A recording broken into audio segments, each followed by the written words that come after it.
Most of us have probably had to set out on a journey at some stage in our lives, perhaps a family holiday. You might recall making all the preparations, packing your bags, packing the car. Normally Dad's job to pack the car, and then his fault if something gets left behind. You've ticked off everything on the list, yet still, as you know everything's done, you stand at the door, you've locked it, you're about to pull it shut, but you still go through that mental checklist in your mind, don't you? Is the iron turned off? Have we got everything? Have we left anything behind? As we're about to set out, great hope, great anticipation, there's always that little sense of, ooh, is everything okay? Just before we go. I can still remember the morning of our wedding day. The fellas getting ready.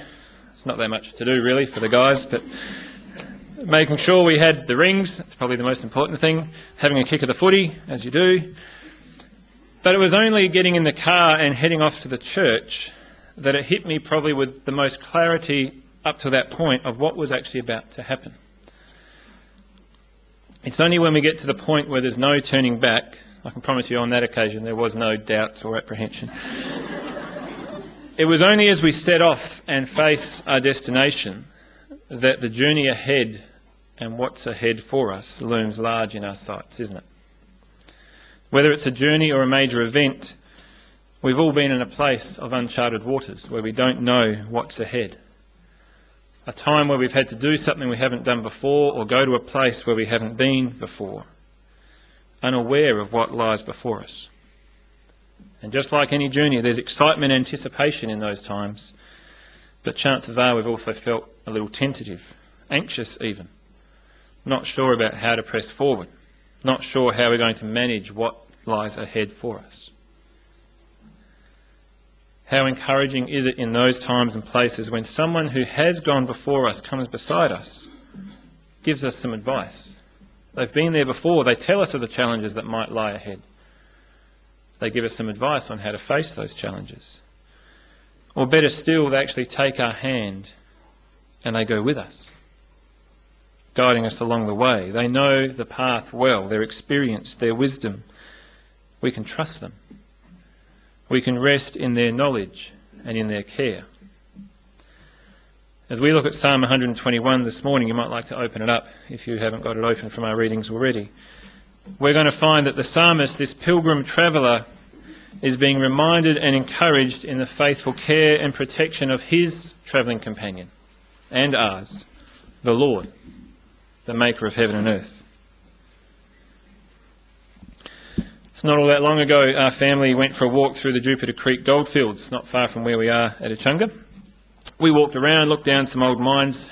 Most of them filled up now, but some of them are quite deep, fenced off, and you sort of have to throw a stone or a stick in and try to listen to it drop to see how deep they are. Some of them quite deep. But there's one point there, if you've ever been there. If not, it's a good day's walk. It's a good day out with the kids. But there's a tunnel in the hill. It's a mine shaft that's still left open, and you can walk through it and a ladder at the other end. It's about 60 metres long. There's a sign there that's saying something like hard hats and torches required or recommended. We asked the girls if they wanted to go for a walk through this tunnel. One was very keen. The other one, well, let's just say you could see the colour drop from her face just with the thought of going into that dark cavern, not knowing what lurked inside. So I took the keen one. We had no hard hats and no torch. A cheap mobile phone was about all we had for a little bit of light. I had to hunch over the whole way, but as we shuffled through, with my daughter in front of me, hand upon her shoulder, and our poor excuse for a light shining so we could see where our feet went, there was keenness and excitement. This is all a bit new and exciting, but there's also that sense of fear.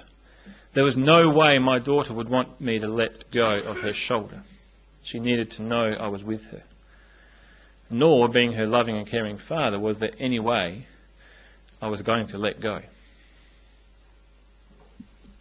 That'll be a good thing to remember as we go through our psalm this morning. As a loving and caring father, there was no way I would want to let go of her in that place.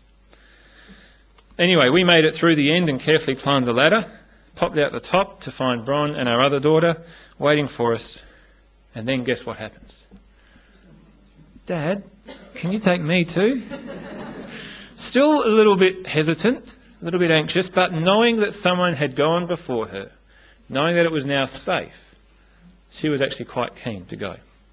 So we did it again, this time all four of us, confident because of the company of those who had gone before. Whether it's an actual journey or a tunnel like that, or some challenge that life sets before us, we've all been in uncharted waters, haven't we? It might just be getting up each day, facing another week, the hustle and bustle of life, work, school, raising a family, raising your parents, keeping the home. That was sort of a joke. Thank you, Joe. Some of us parents feel like we get raised by our kids sometimes. But for some of us, even those seemingly routine things are a bit like that tunnel, aren't they? We don't know what's ahead. It's even a little bit scary. And we need someone to go before us, or someone even better to go with us to help us through. None of us know what each day holds. Every day places us in those uncharted waters. Every day we need the help and encouragement from one another, and most of all, we need the faithful provision and care of our Father. Sure, we can make our plans, we can pack our bags and set on our journeys. But what is it the proverb reminds us? In his heart a man plans his course, but the Lord determines his steps. The Lord determines our steps. Not one day goes by where he hasn't been determining our every step. Not one day has gone by where he hasn't been watching over us, where his Son hasn't interceded for us and spoken a word of promise to us, and where his Spirit hasn't been given to us, the Comforter. That's the context of our days, each and every one of them, isn't it? In the care and provision of God. Even as we face the daily battles, not knowing what lies ahead, we are kept in the steadfast love and care of a faithful Father. The early church in the New Testament lived not in a theology, but in the very real and constant, sure reality of the risen Lord Christ. Is that a reality for us today? Sometimes I think the tangible stuff seems more real than the risen Saviour, who now reigns over all power and authority. That was reality for the early church. And the words of this psalmist, the pilgrim of Psalm 121, can be a great encouragement to us all, because that's the same context for us. He had his own context when he was writing. It's not just an individual sort of sharing out of his own individual experience. He lived out of a history and a context, a reality of life, family, the whole history of God and his people, of Israel, God's faithfulness to them, his covenant promises. And it's in that reality and from that context that he writes this psalm. You may know Psalm 121 is actually the second of a collection of 15 psalms called the Songs of Ascent. They were sung at particular times throughout the year, particularly during the great pilgrimage feasts. 3 times a year, many pilgrims would gather around from surrounding areas and go to Jerusalem and meet together. The Feast of Unleavened Bread, or the Passover, in the spring, the Feast of Weeks at Pentecost in early summer, and then the Feast of Tabernacles in autumn. And on the way to Jerusalem, they'd sing, much like you might. Colin Buchanan gets a fair playing in the car as we go on our journeys, whatever else it is. But as they made their way to Jerusalem and they saw the hills ahead, they would sing these psalms. These psalms would be on their lips.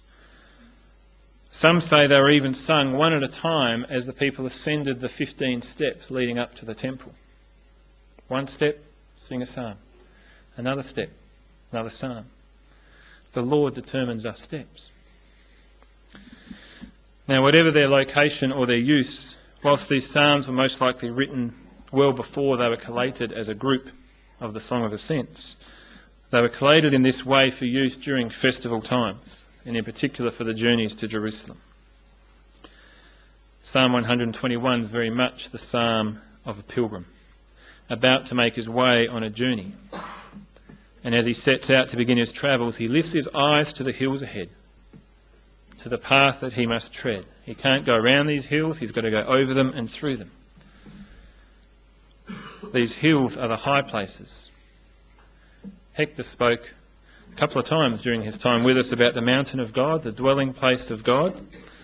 That could be what the psalmist is alluding to here, but it seems more likely that in this psalm, for this particular traveller, the hills actually give some sense of caution or threat. There's some concern regarding them. I lift my eyes to the hills. Golly gosh, where's my help going to come from as I look to where I need to travel? If I'm going to travel up and through those hills, I need someone to help me. The mountains around Jerusalem were known to be a place of danger. There's steep climbs, there's sheer drops. The city of Jerusalem itself is surrounded on three sides by sheer deep ravines, up to 100 metres deep. It's a pretty helpful military defence. There's only one side which is approachable, and that's the north side where the wall is. And that wall's 30 metres high. Then there's the hills and the mountains further afield from Jerusalem where the wild animals and the robbers roamed. The places of the pagan gods were scattered throughout those mountains. And Jerusalem wasn't the tallest mountain in all that area either. The Mount of Olives, just a bit further out, stands 100 metres taller. So they're the things that the pilgrim is looking towards as he sets out on his travel.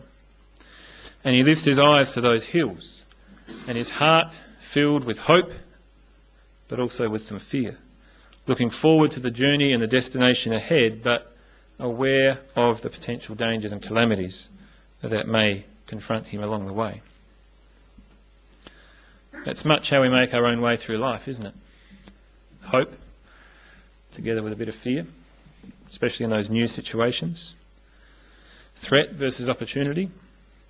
Trouble versus providence. Things to look forward to, but challenges to face along the way. The psalmist asks the question as he looks up to those hills, to the challenges that he's about to face. Where is my help going to come?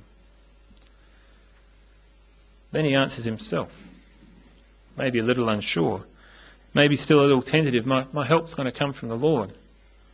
Perhaps he's got some knowledge of his history, of his people. Some knowledge of Yahweh, but not the experience or faith to go with that knowledge. Or perhaps, and I think this is more likely where the psalmist is at, perhaps he's actually got a wonderful knowledge of his Lord. He has a wonderful experience of Yahweh's care. But those hills, they look big. And he's reminding himself that his Lord is bigger still than what's ahead. He's the maker of heaven and earth. This is not some tentative, hopeful answer. This is a bold and confident confession. Even in the face of what may lie ahead, my help will come from the Lord, the maker of heaven and earth. This is more than just a bit of positive self-talk. It's not just good psychological cognitive therapy. For this pilgrim and for us, this is real and this is the truth of which we live. It's not based on just his own experience. It's based on the experience of those who have gone before him, on all of Israel. It's based upon the promises of God and the fact that he has proven himself faithful to his covenant promises throughout all the ages. My help comes from the Lord, the creator of all the universe, the maker of heaven and earth. Even the mountains that he's about to face are his. Even the mountains we face are his. And as Paul says, they're ours. All things are yours. And you are Christ's. And Christ is God's. The mountains may look big, they may be treacherous, but our help comes from the Lord, the maker of heaven and earth. You'll notice from verse 3 onwards, there's a little bit of a shift in the voice in the psalm. It's no longer my help, my eyes. It's now your foot, your life. Could be the voice of an older, perhaps wiser, more experienced pilgrim. Perhaps for the sake of the psalm, it's in the form of a call and response. One person may start off with the first couple of verses. The congregation may answer. Perhaps the pilgrim's still continuing with his self-talk. Again, not just that nice pep talk, but with the solid truths about the Lord and his promises. Whatever the case, the remainder of the psalm gives great hope. And it explains how the Lord is going to help him. The rest of the psalm can pretty much be summed up in the central line to the psalm itself, the beginning of verse 5. The Lord watches over you. The Lord watches over you. Other versions, it'll be, The Lord is your keeper. Maybe the Lord will protect you. The one who guards us, who protects us. It's the same word used when Adam, what he was meant to do with the Garden of Eden. To look after it, to take care of it, to keep it, to guard it. And that which we failed to do in the garden, God now does for us. Not just over the garden, but even over those of us outside that garden. He keeps us. How does he watch over us? How does he keep us? Well, going on in verse 3 and 4, he keeps us always. He watches over our every step. He will never slumber nor sleep. He watches over all Israel, but also the individual. The one who is far off and powerful, the maker of heaven and earth, is the one who watches over Israel. Not only does he not let their foot slip in the wilderness, for 40 years their sandals don't even wear out. The Lord keeps his people. And that same Lord watches over this one pilgrim on his journey, watches over his every step. Can you see how the psalmist's faith and logic are working, or better still, how God's good care works out? From the vast expanse of creation, the maker of heaven and earth, he watches over Israel, and he watches over his chosen people, his own precious child, son or daughter, even right down to their footsteps. The one who is higher than the hills, the maker of heaven and earth, is also close by and intimate. He's with us. If you've got an ESV, you'll notice that it uses the word keep each time. The NIV sort of changes from keep. I think it uses that once and then watches over us a couple of times. Other versions use the word protect us. But you'll notice the phrase is not he watches you, but he watches over you. It's quite a different meaning. A number of years ago, sometime last century, Bette Midler sang a lovely sentimental song called From a Distance. You might remember it.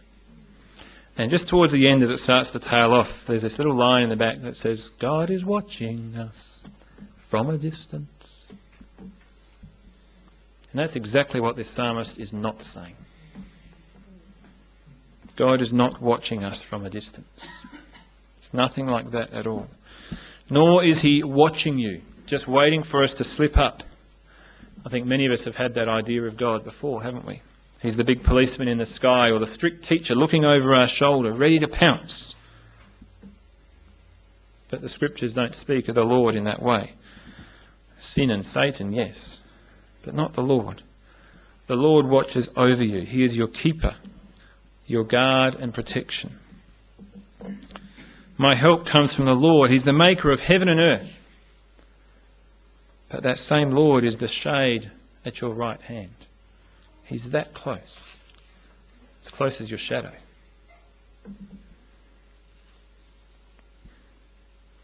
Doesn't always feel like that though, does it?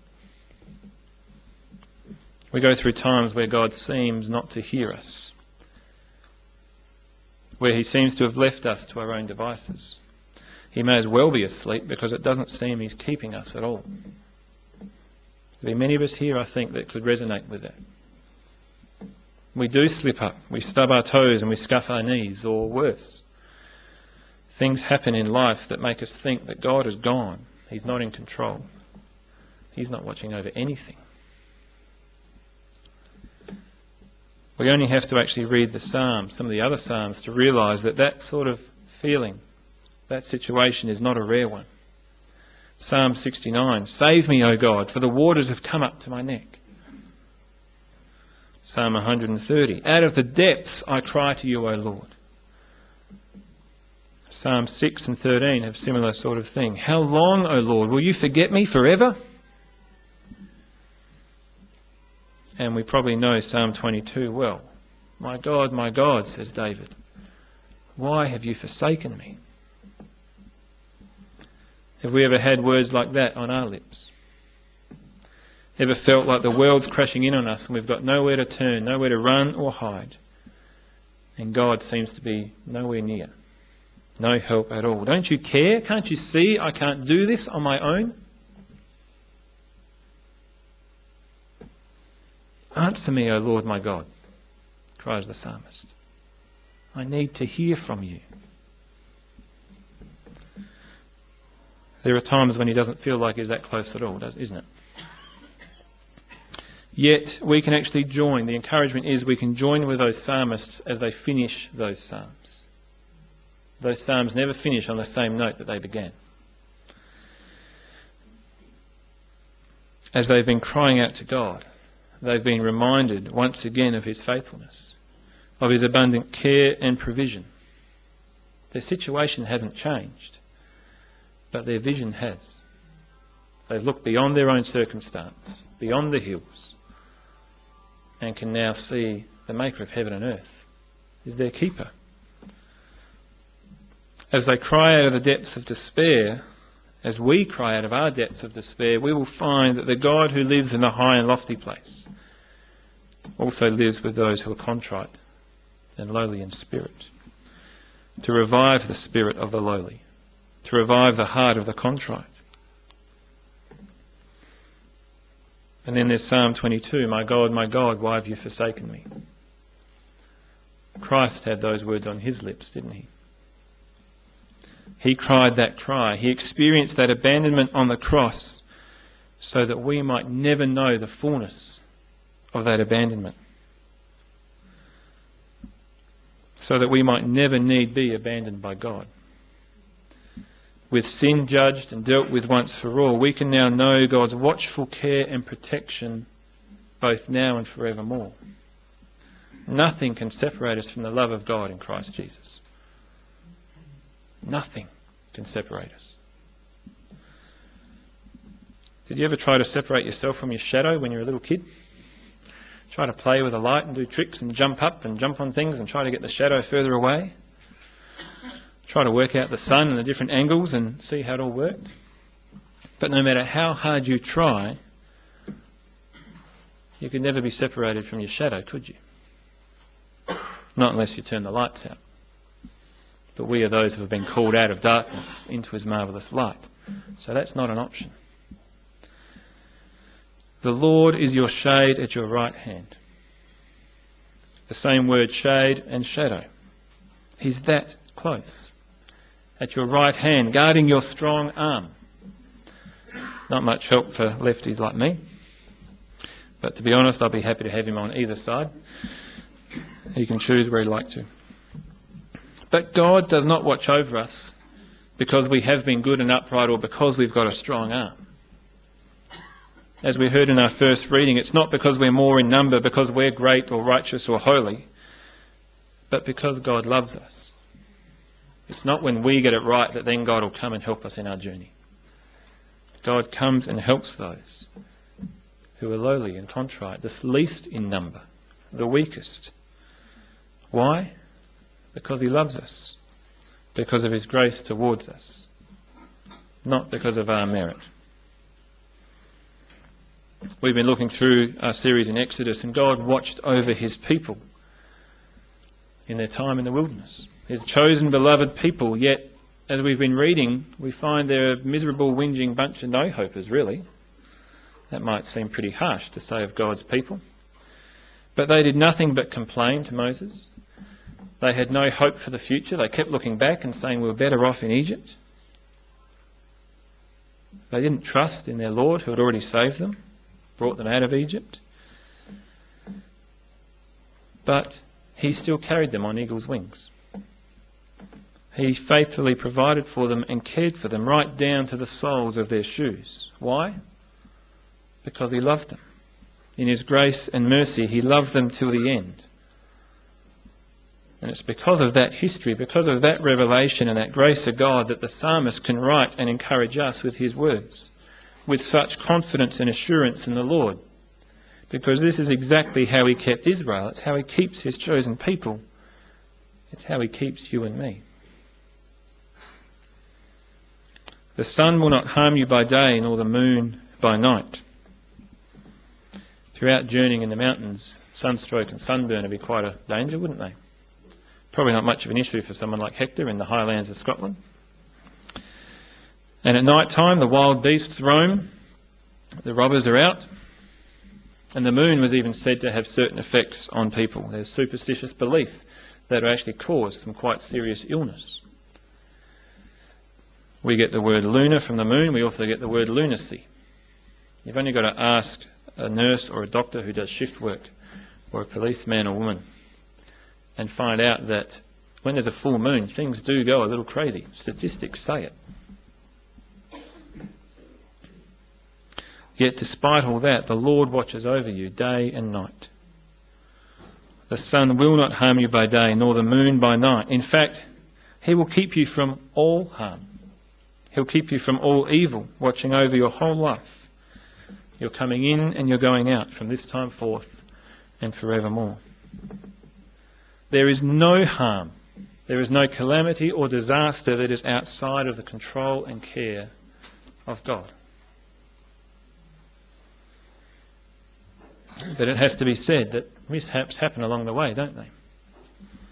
Maybe, no, more than maybe, quite likely bigger things than just little mishaps will happen. We've all got our own stories to tell. But friends, none of these are beyond God's shelter and care. He watches over all our lives. As Noel has, I think, just wonderfully encouraged us in these past months, everything we receive comes from the hand of God. Now we might question that. There might be some theological or maybe just plain fleshly tension with that statement, with that reality, because it doesn't always seem that way. But just consider the alternatives for a moment. Where would we be? What hope would we have if things are not under the care of God? If he has no control over certain aspects of our life, if there are times when he does go to sleep and just let nature or evil take its course, what hope, what assurance would we have? But the psalm ensures us that this is not the case. The Lord will keep you from all harm, from all evil. David wrote, even though I walk through the valley of the shadow of death, I will fear no evil. Why? Because the Lord is our shepherd. He's our keeper. He guides us. His rod and his staff comfort us, even in the valley of the shadow of death. So there may be some tension with that statement. Everything we receive comes from the hand of God. But instead of that tension, consider this. Knowing what we do know of God, what we read of him in Scriptures, of what we've experienced in the past and what God's people have known, of his nature and his character, it is impossible for God not to be our keeper.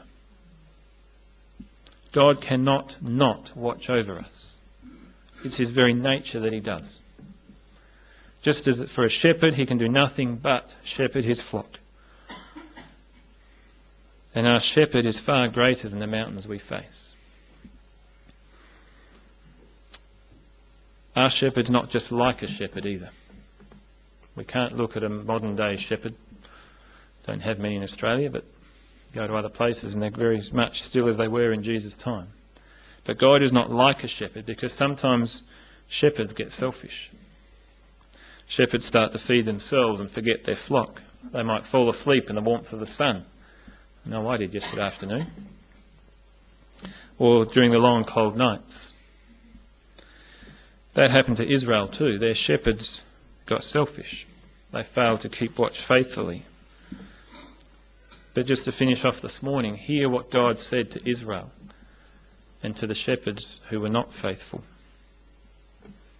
In Ezekiel 34, God says, I myself will search for my sheep, and I will look after them. As a shepherd looks after his scattered flock when he is with them, so now I will look after my sheep.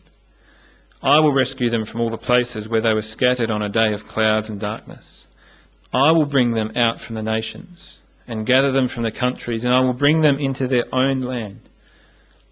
I will pasture them on the mountains of Israel, in the ravines and in all the settlements in the land. I will tend them in good pasture, and the mountain heights of Israel will be their grazing land.